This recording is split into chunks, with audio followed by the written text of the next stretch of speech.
আসসালামু আলাইকুম। কেমন আছেন সবাই?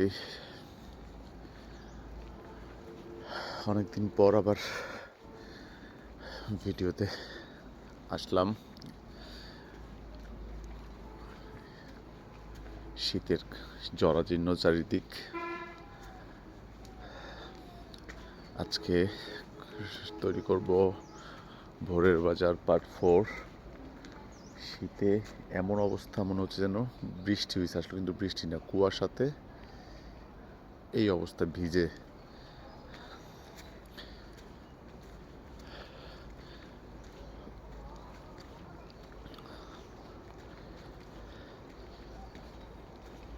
ঘর থেকে বের হইতে ইচ্ছা করে না ঠান্ডায়।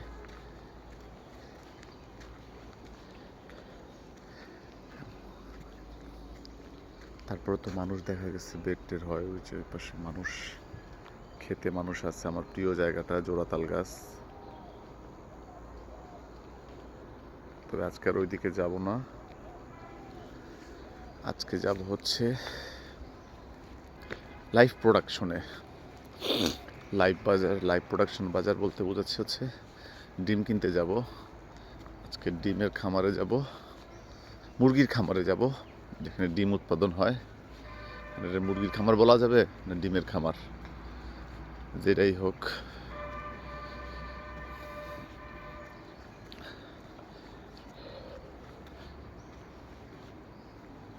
খেতে মানুষজনও নাই, মানে এমন বৃষ্টির মতো কুয়াশা পড়তেছে যে আমার মুখের ফেসের উপর যে কুয়াশা পড়তেছে, মনে হচ্ছে যে বৃষ্টি পড়তেছে। এই জিনিসগুলো দেখতে ভালো লাগে। আগে দেখা যেত, এখন খুবই কম দেখা যায়।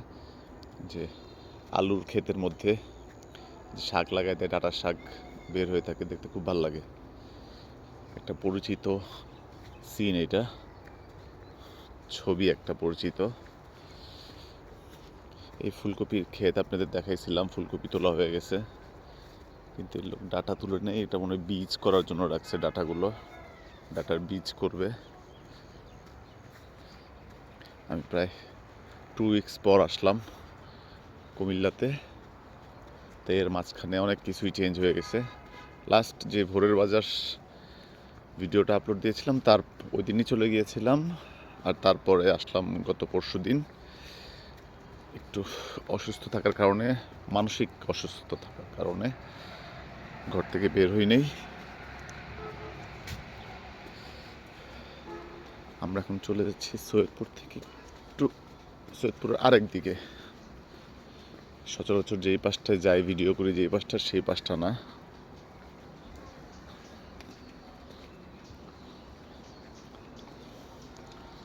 এই পুকুরে মনে হয় পানি দেয় সবসময়, নাহলে এই পুকুরে পানি সবসময় এত ফুল থাকে কেন? মাছ চাষ করে তো, কোনো পুকুরে তেমন একটা পানি নেই, কিন্তু এই পুকুর পানি পুরো ভরা ফুল।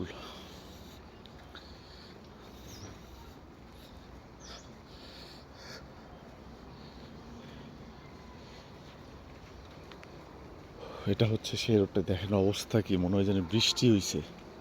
হ্যাঁ, পুরো যে বৃষ্টির সাউন্ড আসতেছে, বৃষ্টির পানির মতো। একটু বাতাস হইলেই কুয়াশা পড়তেছে বৃষ্টির পানির মতো যে গাছে। আমার মনে হয় আপনারা শব্দ পাচ্ছেন।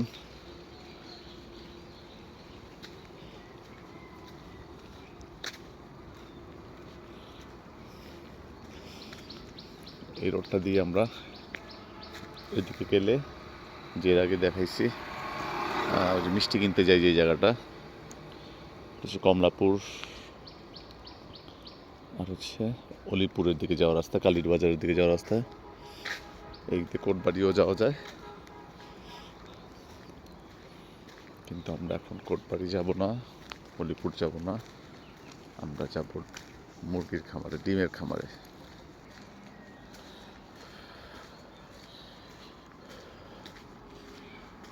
বাবা, মাথা ব্যথা শুরু হয়ে গেছে ঠান্ডায়।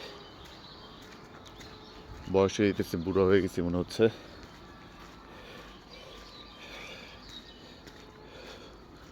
কুমিল্লার এই অঞ্চলটা, পুরো কুমিল্লাই স্বয়ংসম্পূর্ণ, কিন্তু আমার কাছে মনে হয় কুমিল্লার এই পাশটা আরও বেশি স্বয়ংসম্পূর্ণ। সব ধরনের ফসল থেকে শুরু করে মুরগি চাষ, গরুর দুধ উৎপাদন, ডিম উৎপাদন সব কিছুই হয় এই অঞ্চলটাতে, সৈয়দপুর এলাকাটাতে। এই যেখানে বাঁধাকপির ক্ষেত, বাঁধাকপির পাতা আর ফুলকপির পাতার মধ্যে পার্থক্য এটা দেখলেই বুঝবেন। ফুলকপির পাতাগুলো লম্বা লম্বা আর বাঁধাকপির পাতাগুলো হচ্ছে গোল গোল, কিন্তু পাতার রং, পাতার ভিতরে যে কোষের দ্বারের শিরার আকৃতি সেগুলো প্রায় একই রকম। একটা মরিচ ক্ষেত প্লাস হচ্ছে বাঁধাকপি ক্ষেত। বাঁধাকপি ক্ষেত দেখতে বেশি সুন্দর ফুলকপি ক্ষেতের চেয়ে, পাতাভার টাইপ। আর এটা সই ক্ষেত, সই। আমরা যেখান থেকে ডিম নিব এসে পড়ছি অলরেডি, কিন্তু আঙ্কেল মনে হয় নাই। আমার ডিম আঙ্কেল কই গেল, খোঁজ নিতে হইবে।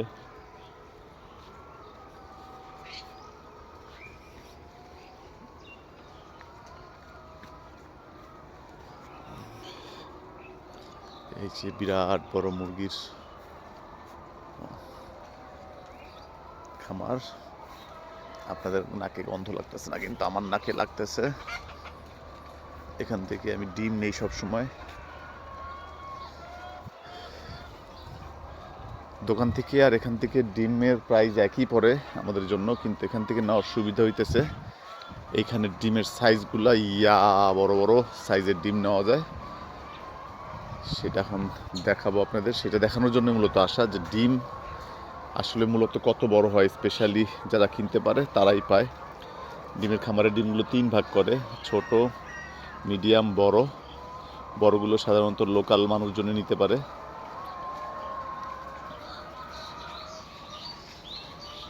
আঙ্কেল ভিতরে আছে।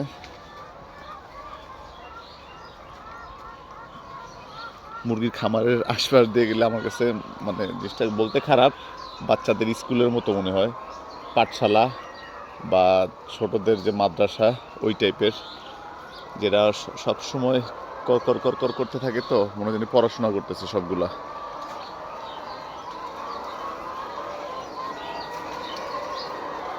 আসসালামু আলাইকুম আঙ্কেল।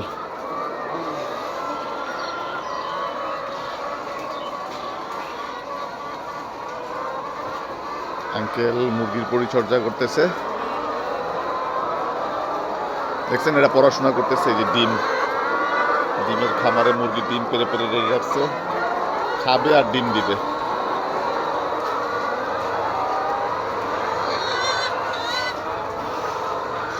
এই খাবার ফালাই দেন না কি করেন? উল্টে দেন? ও মানে বিছায় দেন নাকি? হ্যাঁ, আবার বিছাই ছড়াই দিতেছেন নাকি? বিরাট বড় খামার আঙ্কেলের।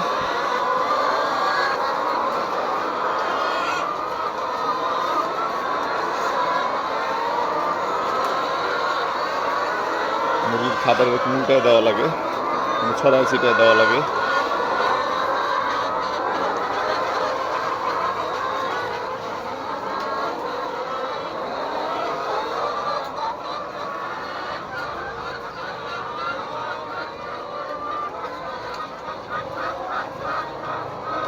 এই দেখেন বড় বড় ডিমের সাইজ দেখছেন কি বড় বড় ডিম, কিন্তু এই বড় সাইজের ডিমগুলো কিন্তু আমরা ঢাকা শহরে পাই না। এখানটা বড় সাইজের ডিম।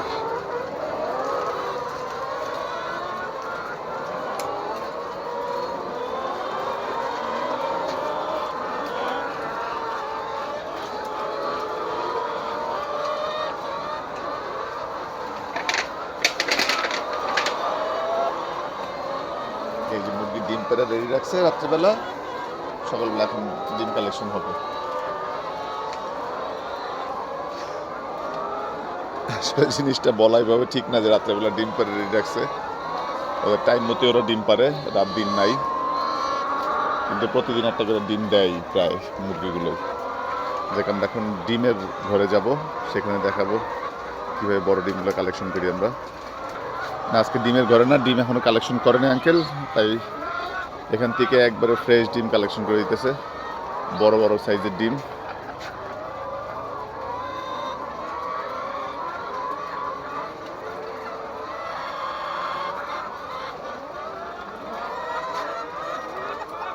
মূলত ইনি খামারের মালিক, ওনার 2টা খামার। এই খামারে উনি নিজেই দেখাশোনা করে, আর আমার বাসার ওই পাশে আরেকটা খামার আছে।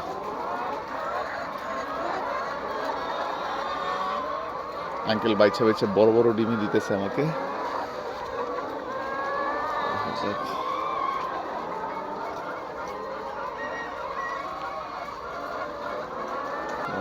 ভিডিও করি, দেখছেন সচরাচর এই ডিম, এই সাইজের ডিমগুলো কিন্তু বাজারে দোকানে পাওয়া যায় না। আঙ্কেল ভালোবাসার কারণে বড় বড় ডিমগুলো আমার বাইছা দেয়।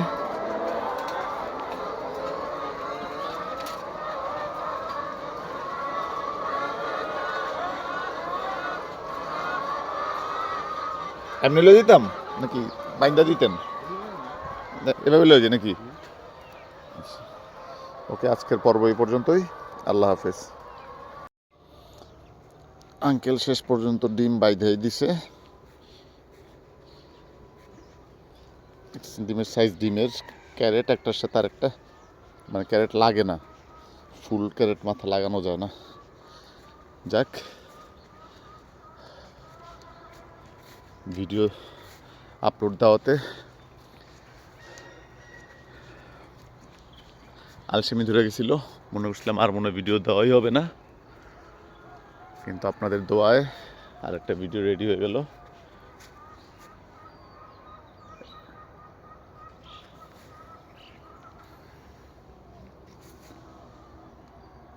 ঘুরে গেল পাখিটা। যাক, আপনাদের দ্বারা একটা ভিডিও রেডি হয়ে গেল। ভিডিও ভালো লেগে থাকলে লাইক দিবেন, চ্যানেল সাবস্ক্রাইব করবেন, আর কিছু জানার থাকলে, কোনো ইনফরমেশন জানার থাকলে কি করবেন, কমেন্টস করবেন। ওই যে আমার গ্রামের রাস্তা, ওইটা, ওই দিক দিয়ে যাই আমি। ভালো থাকবেন, সুস্থ থাকবেন, আল্লাহ হাফেজ।